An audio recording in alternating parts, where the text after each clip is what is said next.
Lihat sini ya, lihat. Ini zikir.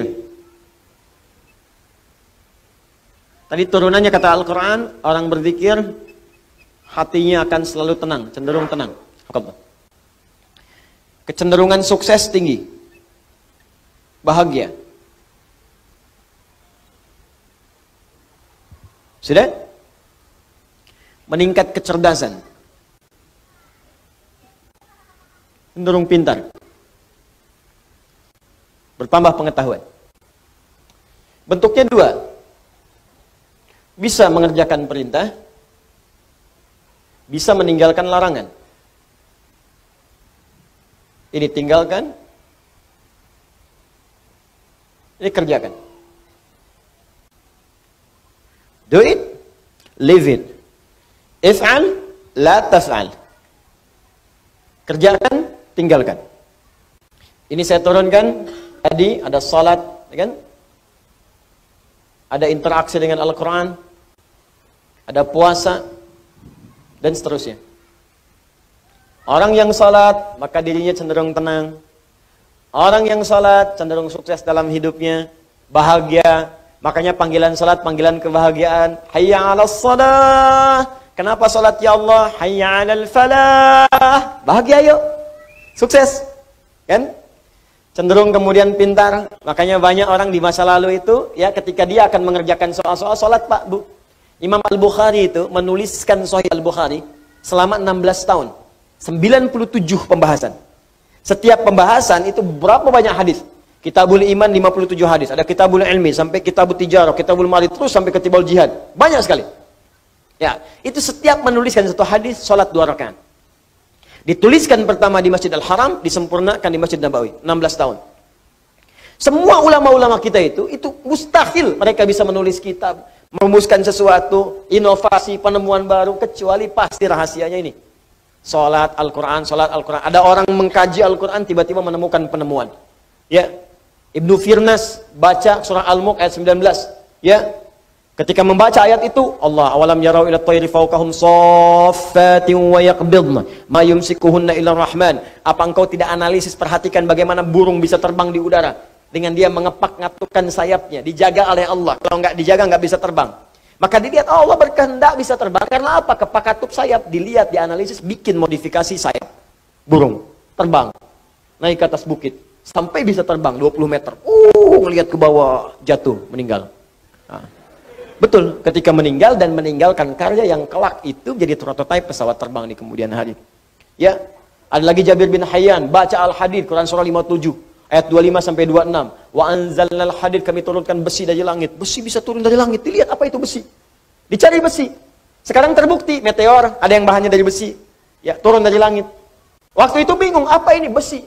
Apa sih besi itu menarik? Dibawa ke labnya besi. Dianalisis, dikeluarkan sampai ke atom terkecilnya. Dianalisis sampai sumber-sumbernya. Sampai sekarang nomor atom besi itu terambil dari Al-Quran.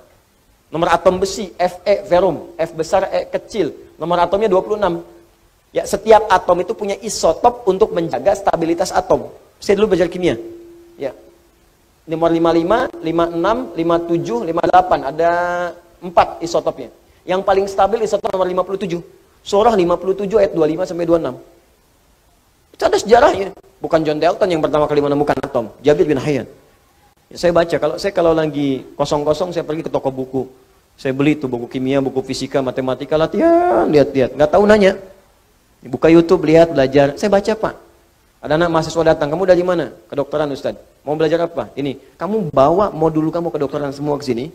Terangkan pada saya baru ajarkan pada kamu pengetahuan yang kamu inginkan. Jadi saya senang belajar. Baca. Dan ketika kita pelajari, ternyata semua relasinya dengan Islam itu tinggi. Ya, saya sering bahas. Fisika juga banyak kaitannya. Fisika itu paling banyak. Karena fisika itu kaitan dengan metafisik. Metafisik paling tinggi itu ya belajar agama. Agama itu ya Islam. Makanya ketika orang belajar fisikanya benar, itu pendekatan ke Allahnya tinggi. Ya, dari bab pertama aja, bab gaya kan di fisika pertama kan.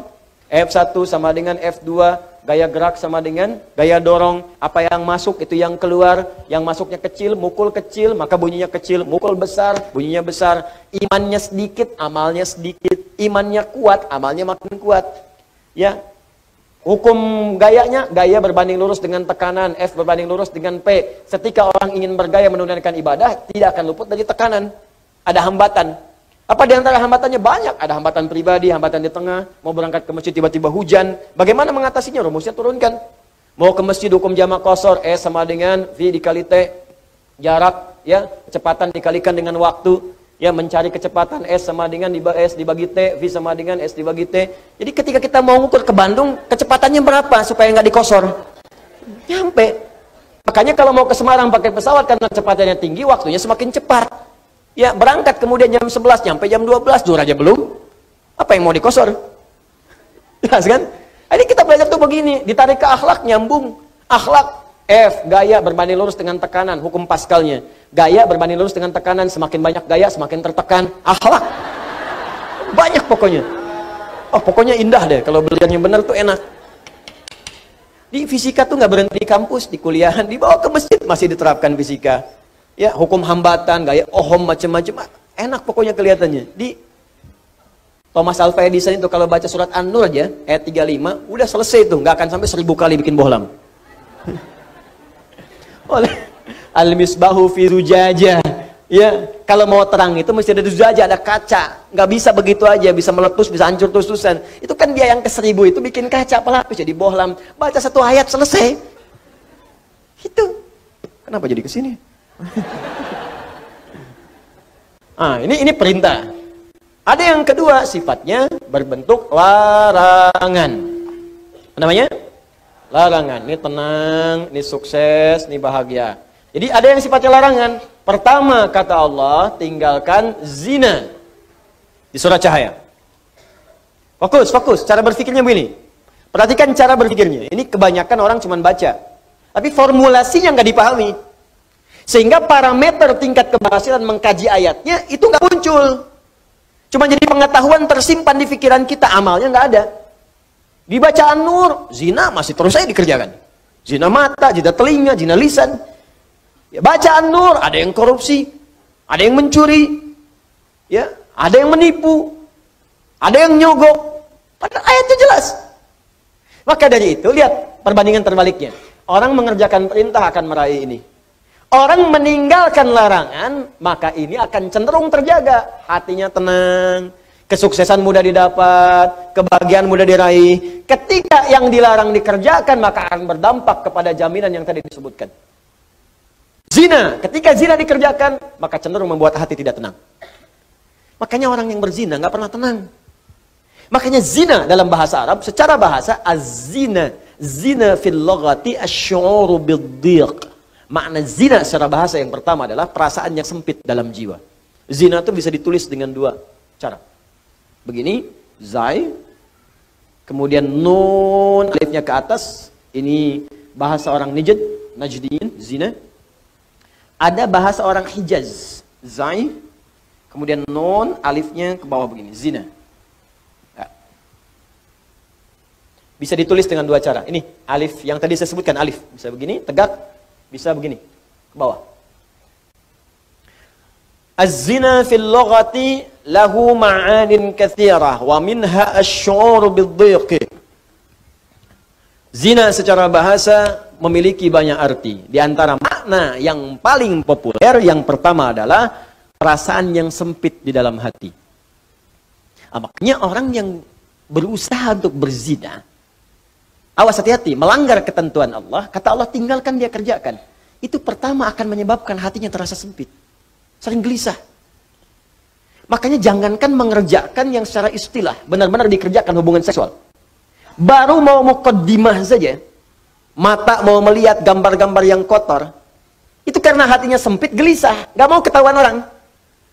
Ya, sembunyi-sembunyi bawah meja, ya, masuk ke kamar sendirian, gak mau orang lihat. Kenapa? Karena sempit. Tuh, ketenangannya hilang. Orang tenang itu kan cenderung gelisah. Orang yang tidak tenang cenderung gelisah. Ya kalau orang tenang tuh biasa aja. Lagi baca handphone, mau lihat, gak apa-apa, silahkan. Ya, berkata-kata, dengar, gak ada masalah. Tapi ketika ada orang berbuat hal yang dilarang tadi, berkata-kata gak mau kedengaran orang. Makanya transaksinya tertutup. Pakai kode-kode. Ya, di mana roti bisa ditemukan? Roti. Hah?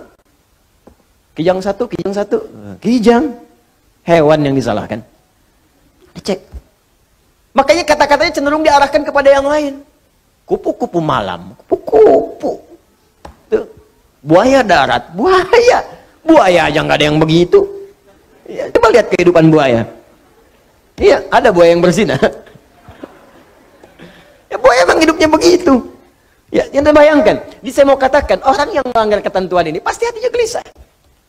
Awas, suami yang mencoba, pria yang mencoba kemudian bergaul di luar hal yang dibenarkan dan mencoba untuk berzina, pasti akan gelisah hidupnya. Puncaknya apa? Kesuksesan akan berpengaruh. Betapa banyak karir hancur gara-gara kemudian perbuatan ini. Ya, betapa banyak kebahagiaan hilang, hancur rumah tangga, berpisah kemudian, anak-anak kemudian jadi terlantar. Makanya mikir dulu, kalau ada orang sudah berumah tangga, ada anak, berpikir untuk berbuat yang ini, mikir anak-anak Anda, kasihan. Anda tega kemudian dia diolok-olok di sekolahnya. Bapak kamu pezina ya? Ibu kamu selingkuh ya? Itu anak Anda mau berbicara seperti apa? Dia masih kecil. Butuh perhatian yang dalam. Makanya orang yang berbuat hal yang seperti ini, pasti pertama akan terganggu kemudian ketenangan jiwanya. Kesuksesannya akan berpengaruh. Kebahagiaannya akan sirna. Dan yang paling dahsyat adalah, biasanya, ini akan fatal. Berpengaruh kepada kecerdasan dan yang lainnya. Ya. Bisa kecerdasan kepada otaknya, intelektual. Bisa kecerdasan pada emosinya. Banyak kok Ustadz, orang yang zina pintar otaknya, tapi emosinya tidak ada. Untuk apa pintar otaknya dan emosi tidak terkendali? Banyak orang tak mampu mengendalikan emosinya sehingga kepintarannya menghasilkan mafsadat yang lebih luas lagi. Pintar bikin senjata digunakan untuk bunuh orang. Pintar pakai teknologi digunakan untuk menipu orang lain, merusak dan sebagainya. Maka apa manfaat dari kepintaran? Tidak ada.